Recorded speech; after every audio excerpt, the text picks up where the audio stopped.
Bernard Magret, bonjour. Bonjour. Merci de nous accueillir ici au château Pape Clément. Avec plaisir. On va parler aujourd'hui de no-tourisme. En quoi c'est un enjeu important pour vous, le no-tourisme ? Le no-tourisme, il y a 11-12 ans, on a considéré que c'était indispensable pour nous. C'est après un voyage que j'avais fait il y a une vingtaine d'années aux États-Unis, en Napa Valley, où on avait pu constater que le no-tourisme était un facteur de dynamisation pour un vignoble et élargir la clientèle, puisque là-bas, comme dans tous les sites de no-tourisme, les gens qui viennent visiter achètent les produits après. Je suis allé en Espagne où j'ai vu que c'était très développé aussi, bien plus développé qu'en France. Donc, je répète, il y a 11 ans, on a pris l'initiative de faire ça.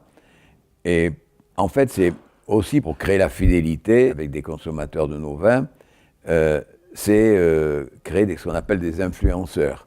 Et tous les gens qui viennent ici et qui s'intéressent à une initiative de no-tourisme, qui viennent visiter les châteaux, qui viennent visiter les chais, qui prennent des cours de dégustation ici et là, ça devient des influenceurs. C'est-à-dire que eux, ils deviennent des clients et après ils en parlent et donc ils influencent des gens à venir chez nous, venir suivre des cours de dégustation d'une part et puis acheter nos vins aussi. Voilà. La force d'un vin, c'est la communication bien entendu en général, mais c'est surtout le bouche à oreille. C'est pour ça que le no-tourisme sert cette nécessité d'une manière remarquable. Voilà. Vous étiez précurseur du coup. On a été parmi les premiers. On va parler du château Pape Clément déjà, puisque ça a commencé un peu ici, si je ne me trompe pas. Est-ce que vous pouvez nous parler alors de ce lieu et comment ça se passe aujourd'hui quand on veut venir ici, chez vous, pour déguster vos vins évidemment, mais aussi s'installer un peu dans votre domaine ? D'abord, on travaille avec des agences nationales et internationales on montre ce que l'on peut amener. On fait de la communication aussi traditionnelle sur le print et sur les sites aussi pour dire qu'on existe et amener les gens à venir. Et après, lorsqu'ils sont là, il y a la visite du château, il y a l'histoire du château. C'est fondamental, ce qu'on appelle le storytelling. On rappelle que, par exemple, à titre indicatif, que la première vendange du pape Clément a été en 1252. On parle du pape Clément V, on parle du roi de l'époque, qui s'était mis avec le pape Clément V pour en terminer avec les Templiers. On ne sait pas si c'est très vrai d'ailleurs, mais enfin, de toute façon, personne ne va les contrôler, puisque moi je dois avoir 7 ou 8 livres à ce sujet-là, et dans les 8 livres, il y a 8 approches différentes. Ça se passait un peu dramatique au dépens des Templiers. Et après, donc, il y a la visite du chai, l'explication sur la vigne, et après des explications sur ce que l'on fait en particulier ici, c'est-à-dire l'utilisation des drones, l'utilisation des tracteurs électriques. On démontre qu'on sert l'avenir de l'environnement, dans l'avenir de tous, et ça les gens ils sont très sensibles. Après il y a des cours de dégustation s'ils le veulent. Il y a aussi la possibilité de pratiquer ce qu'on appelle nous le Bee Winemaker. C'est une entité, une start-up que j'ai achetée il y a 4 ou 5 ans, et qui permet aux gens de faire leur vin. Vous voyez, et ça, les gens sont très friands parce qu'ils repartent avec 2 bouteilles dont ils ont fait l'assemblage eux-mêmes et ils ont créé, grâce à un logiciel particulier, l'étiquette eux-mêmes. Ils repartent avec ça et ça nourrit l'image du pape Clément. Puis complémentairement, ils ont la possibilité aussi de visiter dans les mêmes conditions et de faire des dégustations au château à la Tour Carnet, qui est un grand cru classé du Médoc, et au château Fontbroge, qui est un grand cru classé de Saint-Émilion.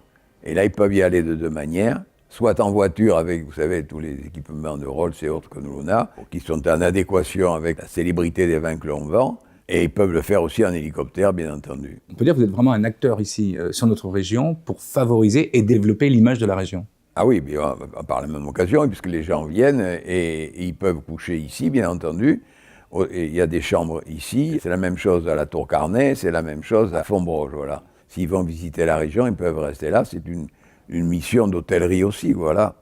Et donc, on essaie de les inscrire dans les lieux les plus agréables pour eux, qu'ils vont mémoriser, voilà. Quels sont vos projets, là, aujourd'hui ? Nos projets, nous, c'est de prolonger ça dans d'autres régions. Peut-être pas encore en Espagne, puisqu'on a 3 vignobles là-bas. Il y a un milieu concurrentiel qui est lourd, mais peut-être dans une autre région de France, peut-être dans les Côtes-du-Rhône, où on est installé. Les enjeux financiers sont importants par rapport à ça pour vous ? C'est comme l'hôtellerie, vous savez, c'est l'hôtellerie. D'abord, il faut du personnel pour faire visiter, il faut du personnel de qualité pour faire des cours de dégustation. Il faut être là à 100% prêt. Il faut que tout soit impeccable, bien entendu. C'est du 4 étoiles que vous proposez. Oui, c'est du 5 étoiles, vous voulez dire, oui. Et ils vont à la Grande Maison, qui est un hôtel 5 étoiles et un 2 étoiles Michelin. Ils ont la possibilité d'aller déguster la cuisine de Pierre Gagnère, qui a 16 étoiles au Michelin. Et ils peuvent aller aussi à l'Institut culturel. Il y a en permanence des expositions. Ils peuvent rentrer en contact avec des artistes que l'on a en résidence, leur parler, découvrir comment les artistes qui ont une vue différente de la nôtre, de la vie et de leur mission, comment ils réagissent. Ça me fait faire beaucoup de progrès, moi, à titre personnel, de parler à des artistes. Vous avez fait beaucoup de choses, Bernard Maigret. Qu'est-ce que vous voudriez faire en plus maintenant? D'abord, je voudrais mieux servir sur le plan économique la région, notre région, qui incontestablement devient de plus en plus une région touristique. Pas simplement sur la Gironde, mais également sur les Landes et également sur le Pays Basque. Et on a commencé à acheter des hôtels, 2-3 étoiles, vous voyez, parce que la très grande majorité des gens qui viennent à Bordeaux visiter ou qui restent un mois ou 15 jours, sont des gens qui visitent Bordeaux et qui se couchent tard parce qu'ils vont dans les restaurants à thème. C'est extraordinaire, le vieux Bordeaux pour ça. C'est devenu extraordinaire. Des 2 et 3 étoiles très bien agencées ou bien agencées leur suffisent largement, c'est-à-dire des chambres très confortables, tout au moins celles que l'on a, à 70 ou 80 euros la nuit et 7 ou 8 euros le petit déjeuner, voilà. Quel message vous voudriez leur faire passer aux gens qui vous regardent aujourd'hui et qui vous découvrent? Ben, je leur fais passer que je suis parti de pas grand-chose, que c'est la passion et le désir de gagner qui m'a amené à avoir 42 vignobles aujourd'hui en France et dans le monde. Et je dis surtout à des jeunes, mon fameux mot habituel, c'est jamais renoncer. Parce que moi, je fous oublier que depuis que j'ai démarré dans la vie, ça fait une 50aine d'années, des points bas, j'en ai eu. Hein. Et quand j'ai commencé j'ai quitté l'école traditionnelle à 13 ans pour rentrer dans un centre d'apprentissage, j'en suis sorti à 16 ans, ben, là, je me suis lancé dans la vie. À 20 ans, j'ai créé mon entreprise. C'était pas plus difficile ni moins difficile à cette époque-là qu'aujourd'hui, c'était pareil. Et donc il fallait de la ténacité, il fallait pas avoir peur, faut rêver devenir quelqu'un qui se respecte, voilà. La première qualité d'un chef d'entreprise, c'est quoi pour vous?